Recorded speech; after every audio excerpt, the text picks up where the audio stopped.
Hi, my name is Rob McGrath. I'm a product manager in SAP Analytics Cloud.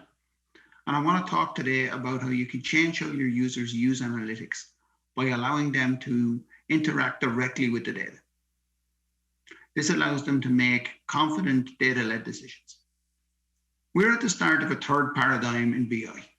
The first paradigm was IT-led and involved IT teams building content that was consumed by business users. The second, known as self-service BI, was in reality business analysts building content for consumers. The problems with both of these paradigms was that when users had a question that wasn't answered by the pre-prepared content, it was difficult for them to find the answer. It involved them going back to the analyst to have the analyst build additional content. And this was both time-consuming and costly. The solution to this is really the third paradigm, which is business user-focused BI. This means that we can leverage features such as machine learning and natural language processing and natural language generation to build capabilities to allow the business user to interact directly with the data. This empowers the business users to make data-led decisions quickly and confidently. The key to this is augmenting traditional human-authored analytics with machine-generated automated analytics. So adding to the traditional analytics of planning and dashboards and stories with generated natural language queries, automated alerts, insights on data points, all powered by machine learning. This allows users to interact with the data in new and more powerful ways and allows them to make confident decisions more easily. In SAP Analytics Cloud, we already have some features that provide this functionality for our users.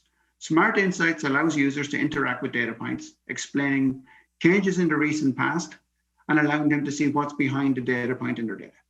Smart Discovery is an automated data exploration tool that allows users to ask a business question and automatically generates content that answers it. Smart Predict allows business users to build robust predictive models without knowledge of the data science techniques and algorithms. Forecasting allows users to predict future behavior based on existing data. And Search to Insight allows users to ask questions of their data using natural language.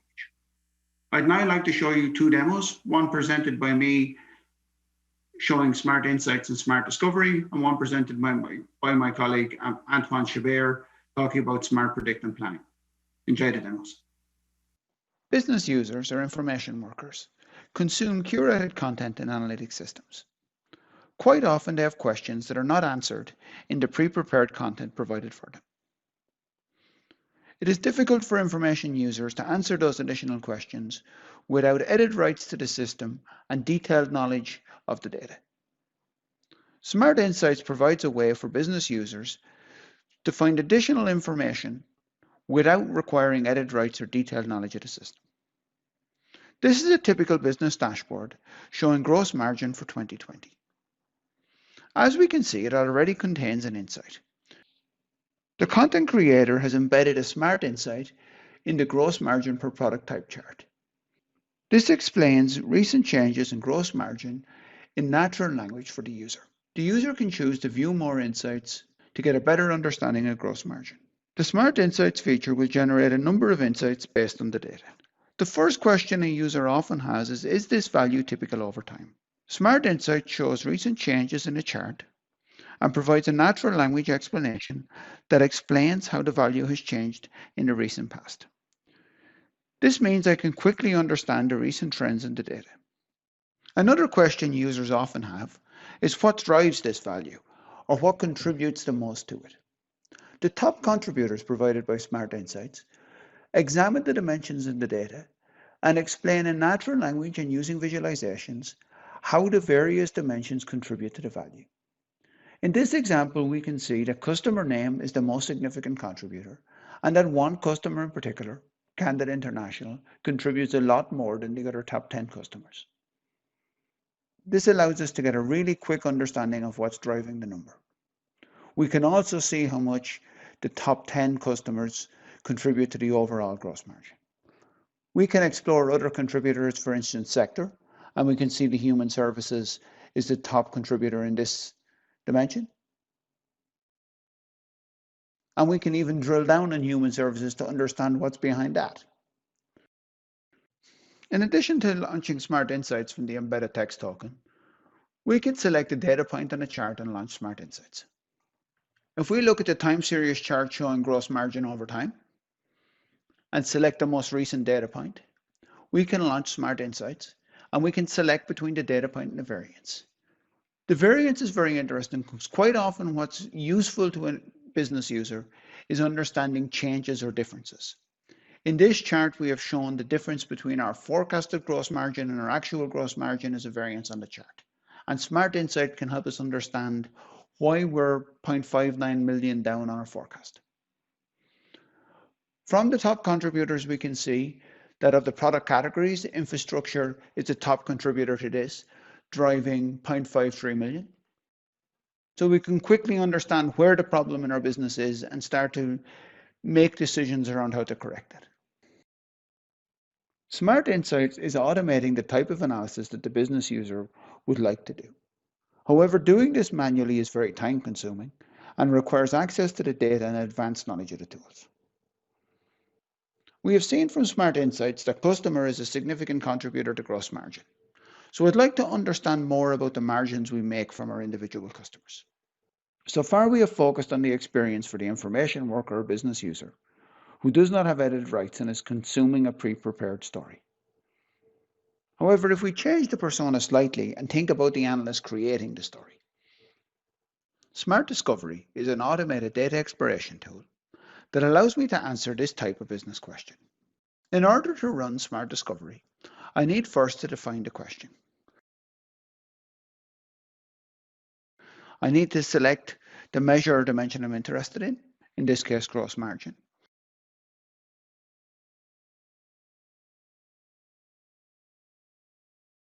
And the entity about which I want to understand it. So customer or customer name. Smart Discovery provides a preview that allows me to review the question before I start the analysis. Once I hit run, Smart Discovery will automatically prepare the data for this specific question. This makes machine learning viable for the business analysts. From the prepared dataset, Smart Discovery uses statistical and machine learning techniques to analyze the data. Based on that analysis, generated content is provided that helps answer our question. Smart Discovery builds an overview of gross margin for customer. The top row of the overview contains some key metrics around the gross margin by customer and shows us the distribution of gross margins across the customer base. The second row of charts contains visualizations that are generated based on the dimensions and measures in the data. As we have a time dimension, we show gross margin over time, and we include an automated forecast to project how gross margin is likely to change in the future. We also show the gross margin for each of our top 10 customers. As part of the analysis of gross margin, we have predicted the gross margin for each customer in the existing data.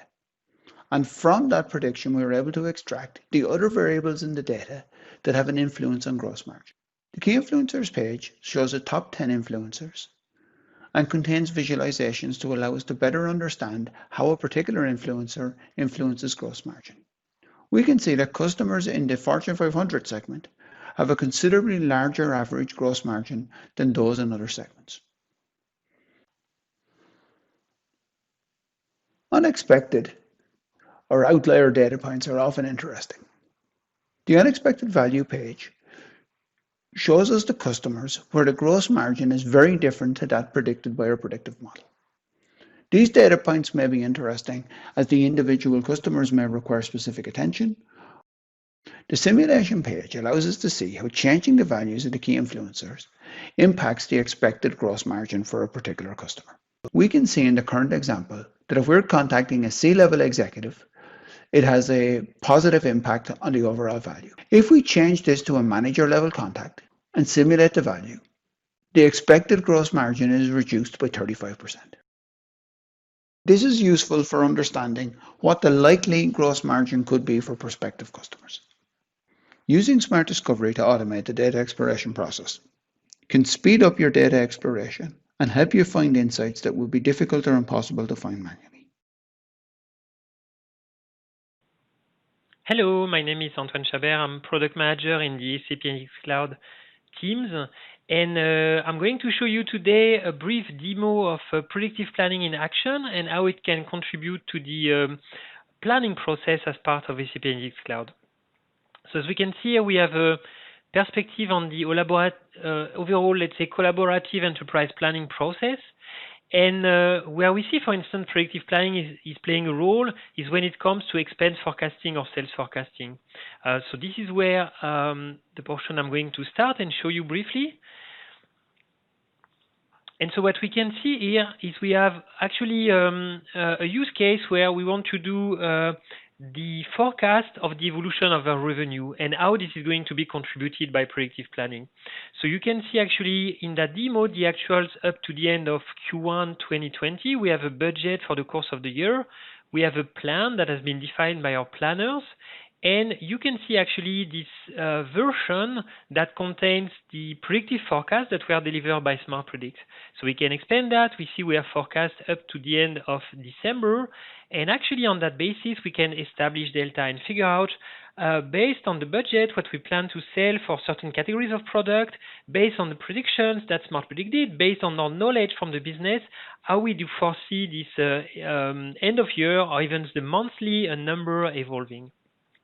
So I want to take now a step back and show you how this was created.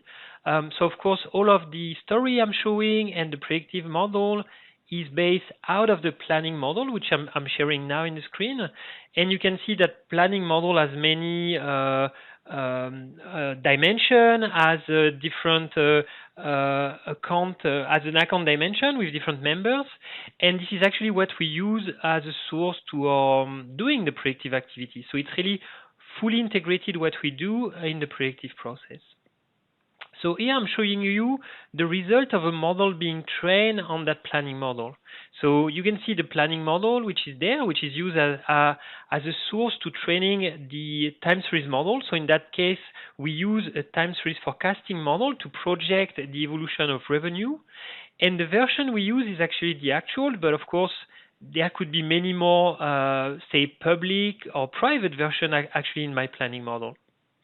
And then from the account dimension, we pick here the KPI that we want to forecast, the sales revenue. Again, there could be more members to this account dimension, more KPI that I would be interested to forecast. The time, here we say, actually we want the Q2, Q3, Q4. So we want to forecast 9 months ahead. And this is where the magic of predictive planning is coming as well. We want actually to have not a single model that predicts revenue across, say, all product categories or all region, but actually have each of these mini models crossing the different types of bike we sell. So here the electrical bike or the traditional bike and the different region where we actually sell these bikes. So here we ask for that. We say, please cross the dimension, or here do we have an attribute, I think, bike type and the region. And this is what predictive planning is going to do and to cross all this model. And there we can see the result. And just for the purpose of the demo, I'm actually going to briefly duplicate that model that is already trained and start as I would start, let's say, from a blank copy, and we would train that predictive model on top of the planning model, and I would hit that train button while we actually look at the result that is gained. Okay, so back to the result, and actually as a person, as a planner, as a person creating this predictive forecast, I want to debrief. So I'm a French guy, so I'm going to look at the sales of electric bikes in France. So I'm clicking on that particular, say, combination, what we call entity in the settings. And let me just reset that so that you better see like a visualization. And in that visualization, we see, maybe it's a little bit small on your screen, we see in green the actual, in blue the forecast, and for the period of Q2, Q3, Q4, we see actually only the blue, which is the forecast. And interestingly, one question could be how to go beyond that, how to understand actually what the predictive model is about. I want to open the box. I don't want this to be a black box. I want to open the box and see what's inside. And this we provide by saying actually opening fully the box, full transparency, and we say, actually, what we have discovered as part of this model that we have trained automatically for you is that actually you have a trend like the sales of e-bikes, they are increasing over time. They were pretty much flat back in 2015, but these days the sale of electric bikes in France, they are kind of skyrocketing. So you see that ascending trend in red.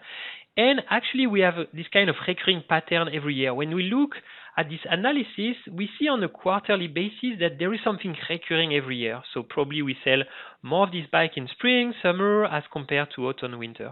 So just an example, and I'm not a specialist of the bike industry, I must say, but really to show you what we are doing in terms of opening the box and providing the transparency to the predictive forecast we provide.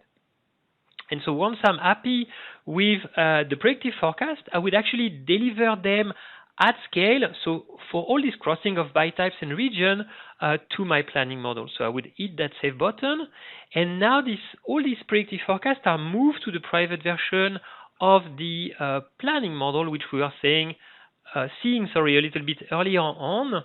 And as I hit refresh, you can see actually this predictive forecast being modified.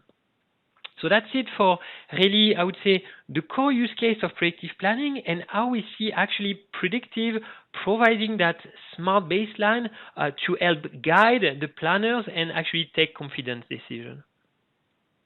So beyond that, there are more things we can do briefly with, in general, combining, let's say, the needs of planning and smart predict. So here it's another example in a totally different domain related to HR. And then we, for instance, want to evaluate the percentage of risk that certain employee would be leaving the company, what we can call attrition, the risk of attrition. And that is something here we consume in the context of our workforce planning and something that has been generated by Smart Predict using a different kind of technique, which is a classification technique. So I guess the main takeaway for that demo is to say major use case when I want to do expense forecasting, sales forecasting, I would look after the predictive planning. I can run that directly on top of the planning model, and then the good thing is I can do even different or more sophisticated scenario by using the classification and regression. So with that, this demo is over, and I would like to thank you for your attention. Thanks very much, Antoine, and welcome back, everybody. I hope the demos showed how SAP Analytics Cloud is changing how your users can interact with the demo. There are some related SAP TechEd sessions this year. ANA 161, I'm presenting that. It's a deep dive into Analytics Cloud where we can actually get our hands on some of the features. There are also some additional sessions listed here that will help you get better insight in how your business analysts and your information workers can use SAP Analytics Cloud. There's additional learning resources available for TechEd. And finally, I would love to hear any questions and help you with using these features in SAP Analytics Cloud. So please reach out to me with any questions. Thank you.